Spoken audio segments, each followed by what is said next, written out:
The essence of the study is how central the forests were to the mountain people, how the forests were connected with agriculture, with water systems, with fuel and fodder, timber, with the, you can say, medicinal herbs, with wildlife, biodiversity, with even folklore. And most of our gods, they reside in the forests. So this kind of centrality of the forests compelled me to understand further it, and sometimes to compare how different is scenario of forest in Uttarakhand from Nepal or from Himachal, from Kashmir or from northeastern region or from Tibet. So that kind of comparison also I tried to. Then the first thing which came to my mind, how to tackle with the diversity of the source material related with the subject. So I used all kind of things, including multiple interviews, which was a new experiment. Interviewing a person when he or she is participating in the movement, interviewing her or him after 10 years or 12 years, how she or he looks back, and interviewing after further 5 years further. So what kind of differences you found in a person who was once a very जिसको कहेंगे कि deep participants in the movement, and later on how she looks back. And when there is some division within the movement, or you can say the most of the demands of Chipko were accepted, how people started looking at it. So this was another point. The third problem is how different the Indian state was from the colonial state. And I found that the colonial forestry, which was initiated in the name of science, and sometimes many committed kind of foresters were also there who spoke about climate change in those times, who spoke about the community rights, who also accepted later on the institution of Ban Panchayat. But normally it was meant for commerce. And this scientific forestry was more or less more dominantly related with the commercial aspects of the forestry. And our Indian state after independence was not able to give the proper place of the forestry in New India. So these kind of conclusions also emerged out of this study. The themes of the book are wide and varied, yet they are knit together by the whole idea of looking at the Chipko movement afresh. And from the point of view of a person who participated in the movement and who understood issues in a very sort of visceral kind of way, because anybody who was part of the Chipko movement took part because it affected their lives, their families, their livelihoods, the way of life in the mountains in in so many different ways that it's a very authentic voice which sort of captures issues of the environment, issues of how people become environmentalists, as well as how activism evolves and shapes an issue, and then it comes into public consciousness in such a way that it forever shifts the discourse. So I really would sort of very broadly call it a book on environmentalism as understood through a very authentic voice from the Himalayas who actually makes you realize how critical it is for all of us to know more about it.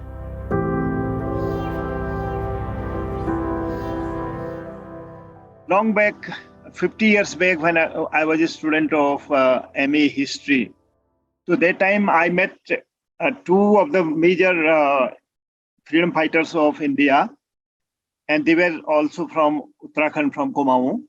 One was Mohan Singh Mehta, who was the very first political arrestee in Kumaon during British period in 1921. And the other was, who was responsible to connect me with Mohan Singh Mehta. He was Comrade P.C. Joshi, who happened to be the secretary of Undivided Communist Party of India.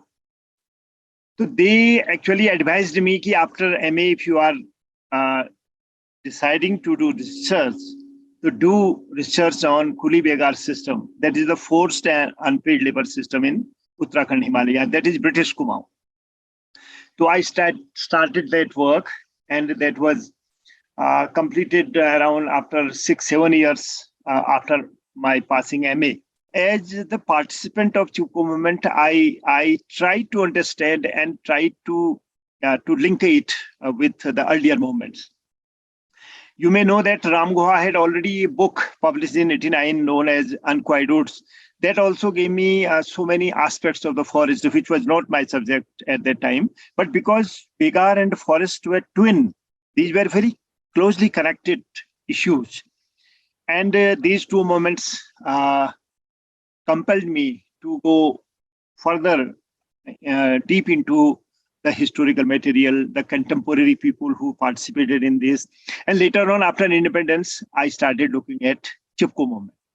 So when the initial books and articles on Chipko published, so I was realizing, and many of us are realizing that what we saw, and that was not found in the books. There was some kind of, how can I say, the actual events of the Chipko were not many times distorted or many times not well presented. So then I was just dreaming that कि अगर मेरे बस में होता तो मैं इस पर काम करता.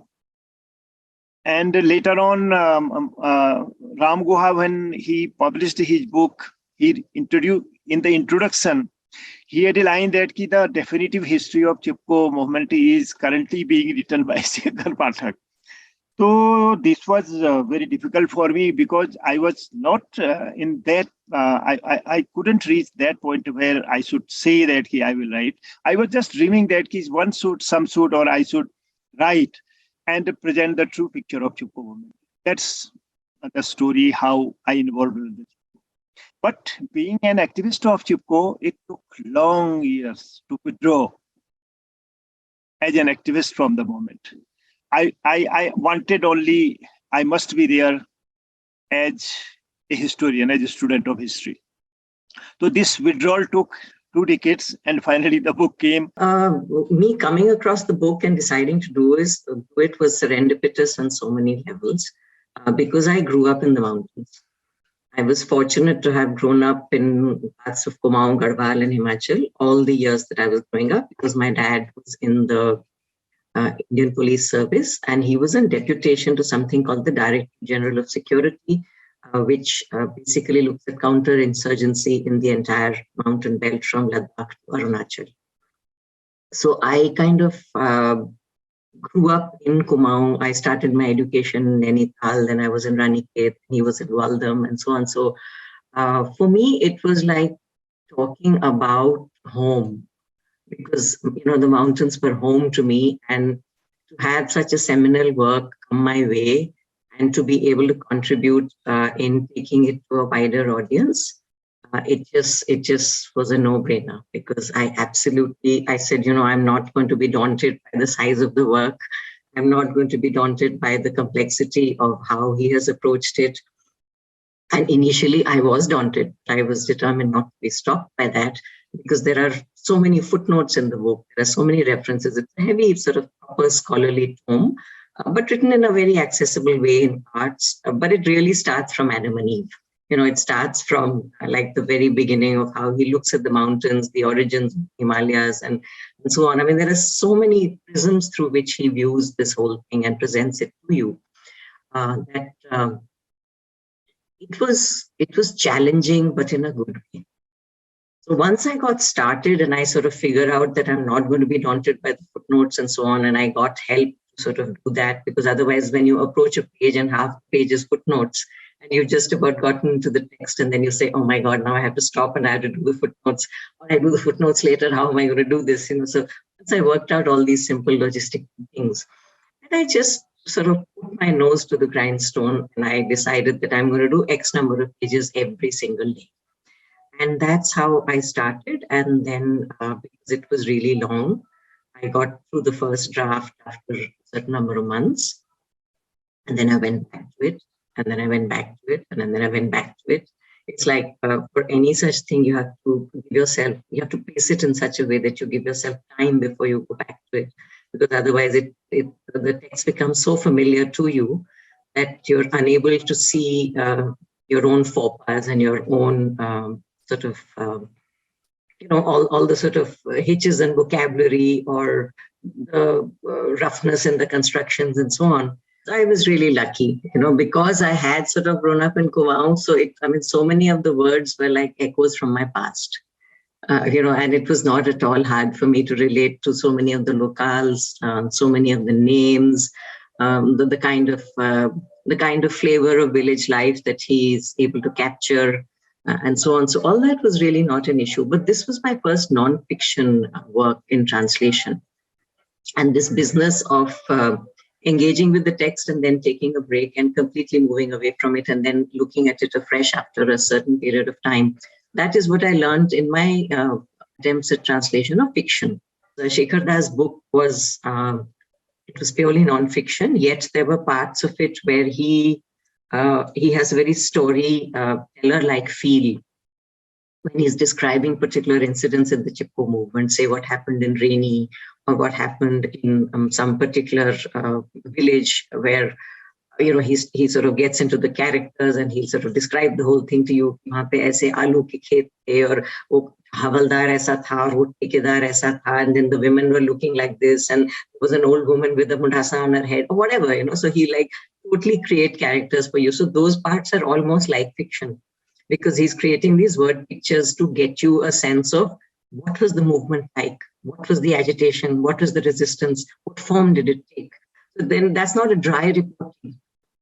That's a very sort of, it's a very engaged way of storytelling. And that is what actually gives you a sense of the valor of these people, because they were up against might of contractors, the entire policy framework, which sees forests only as something to exploit commercially and so on.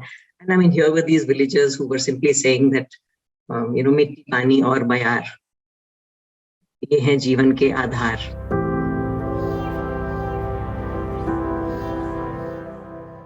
The Ani book is meant for everyone. Normally, as a student of history, when you write, you have normally common people in your mind. Specialists may also be there, students will be there, researchers will be there, political, social leaders may be there. But I have also in my mind the participants, so many leaders of the Chipko movement who were not even rarely mentioned in Chipko literature. We know a very few names. They are big names and they are very important names in the Chipko movement. But we have so many others who are very important in understanding the process of in the organization, the protests, the yatras and the camps and all that, the delegations and all democratic methods. It was very collective kind of movement. So many people belonging to different streams of Chipko, they are rarely mentioned in Chipko movement. So I have them also in my mind. And if you look at the Hindi edition of the book, more than 150 photographs are there. They are in the movement, they are in the village, they are in the procession, they are under arrest, they are in the jail, they are in the thana, or individual photographs also.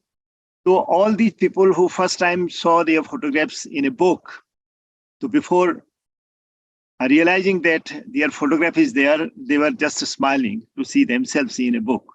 They were nowhere in the Chipko literature earlier. I was also keen that the collectivity of the movement should also come out in this book. So among my audience, these participants are also. And one always knew that this was a very important work. For anybody who's even remotely interested in environmental studies, who's looking at ecology, and it's because it's such an authentic and powerful voice from somebody who's held in such high regard. I knew that it will be read by a variety of people, and a lot of them will be from academic backgrounds. A lot of them might be students. A lot of them might be people who have a general interest in the social sciences. And I think increasingly now that things like climate change and all these things are not sort of out there, they're very much in our face these days. And they're being talked about much more even in the mainstream media and so on. I think this book is one which you will keep, because it will hold inspiration as well as actual very practical lessons of how a movement grows and why it grows and why it was important to record it, and why it was important to sort of give respect that was due to all the common people who worked so hard to make it a success against very heavy odds. So when all these things are somewhere timeless,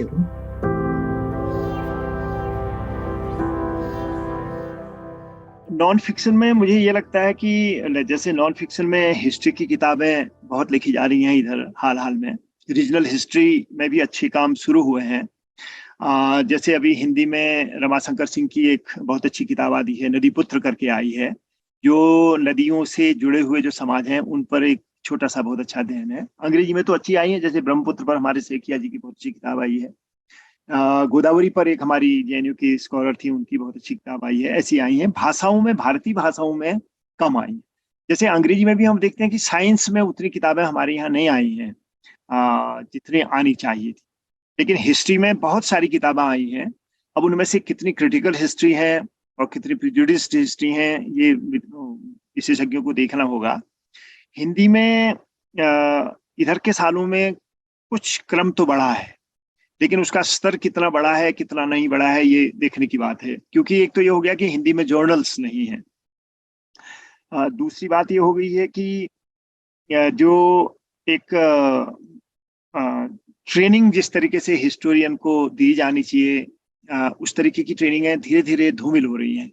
और history के shortcut अभी के पिछले सालों में, अनेक सालों में हर हिस्ट्री के शॉर्टकट बहुत शुरू हुए हैं। महानता दिखाने का सिलसिला शुरू हुआ है, चाहे रीजनल हिस्ट्री में हो चाहे नेशनल हिस्ट्री में हो।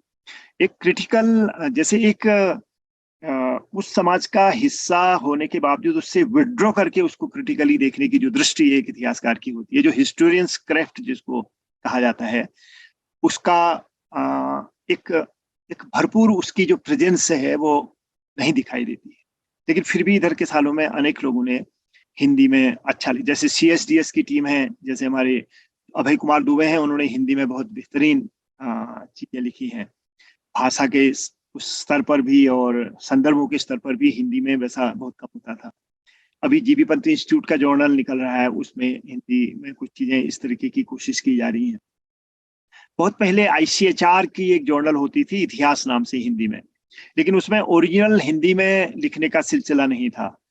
अब ओरिजिनल हिंदी में लिखने का सिलसिला भी होना चाहिए, और वो मेथड भी होनी चाहिए जो रिसर्च की होती है।